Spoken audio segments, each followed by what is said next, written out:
from Jewish parents. I don't know when he's going to be born. And he had to grow up. Said Nabi Muhammad ﷺ, he'll be a Jew. He'll be a young man, he'll be powerfully built, he'll have curly hair.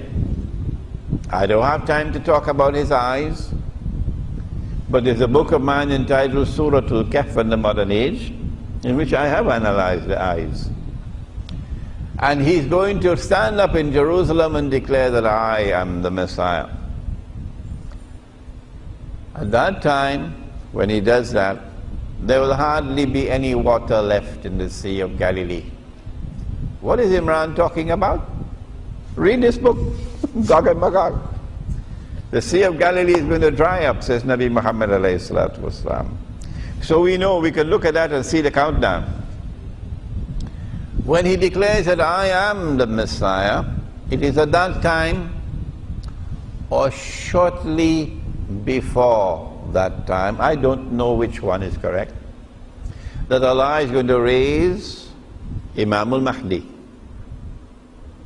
We gave a lecture in Subang Jaya, maybe just 1 week ago, on Imam al-Mahdi and the end time.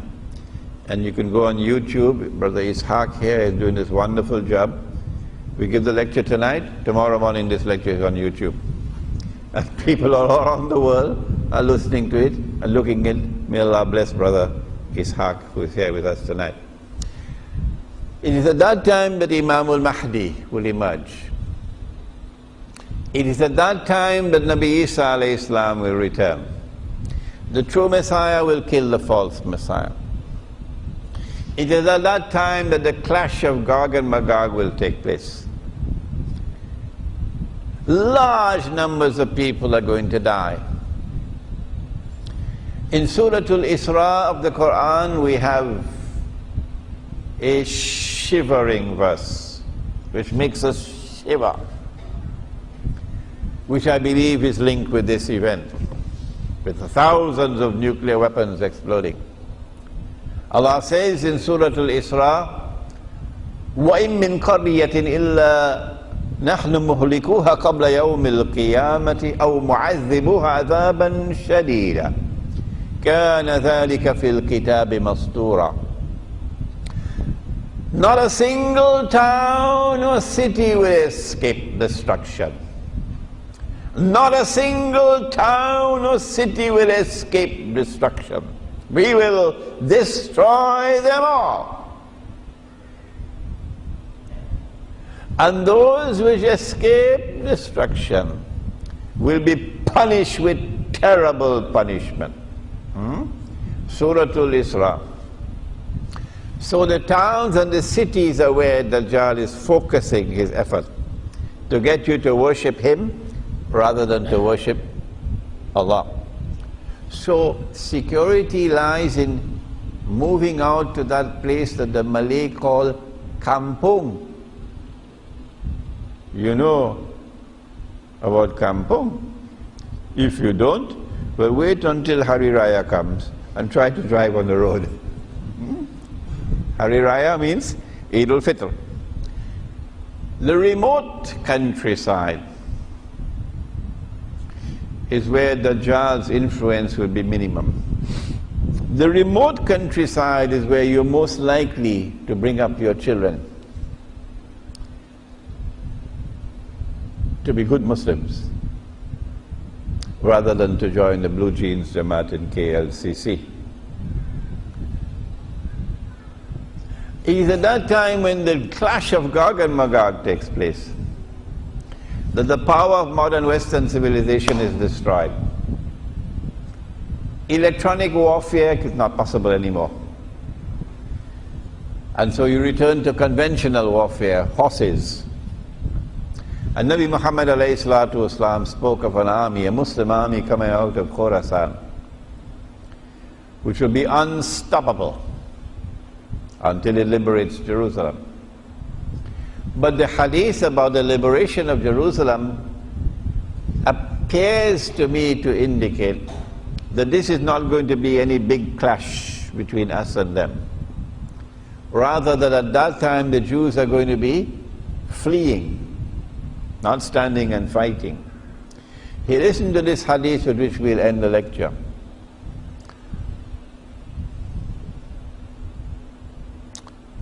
Yes.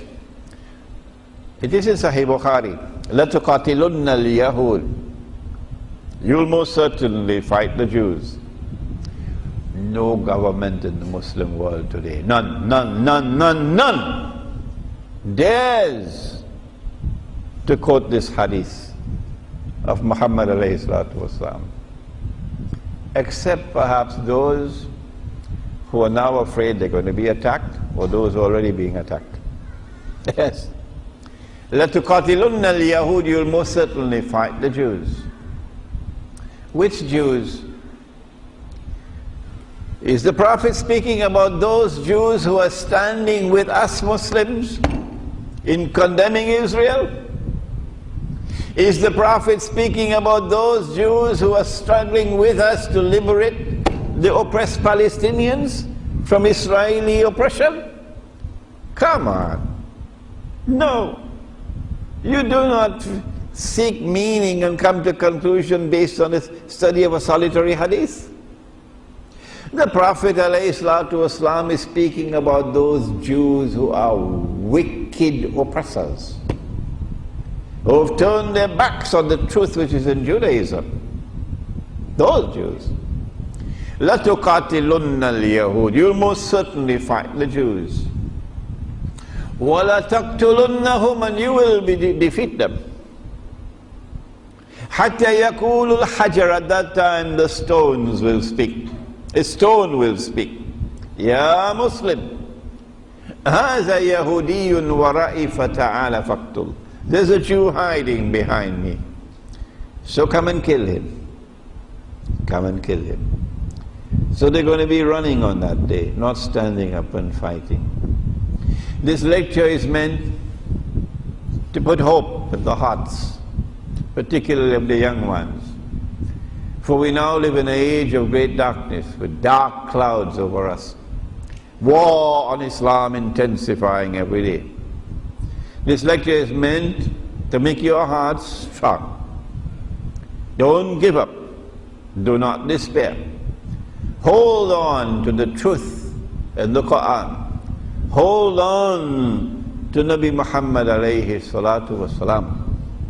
Regardless of the price you have to pay, because history is going to end with the triumph of truth over falsehood, justice over injustice, and the religion of Islam triumphant over all rivals. ربنا تقبل منا إنك أنت السميع العليم وتب علينا يا مولانا إنك أنت التواب الرحيم برحمتك يا أرحم الراحمين آمين.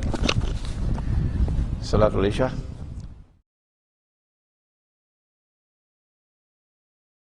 إلهي لست للفردوس أعلى ولا أقوى على نار الجحيم.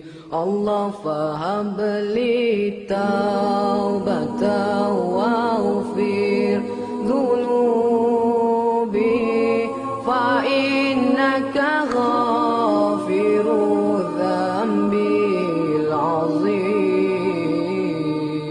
إلهي لست للفردوس أعلى ولا أقوى على نار الجحيم.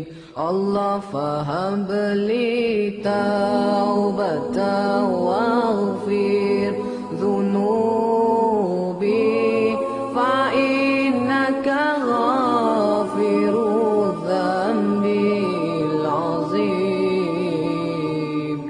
Tuhanku, aku tidak layak untuk surgamu, tetapi aku tidak pula sanggup menanggung siksa nerakamu.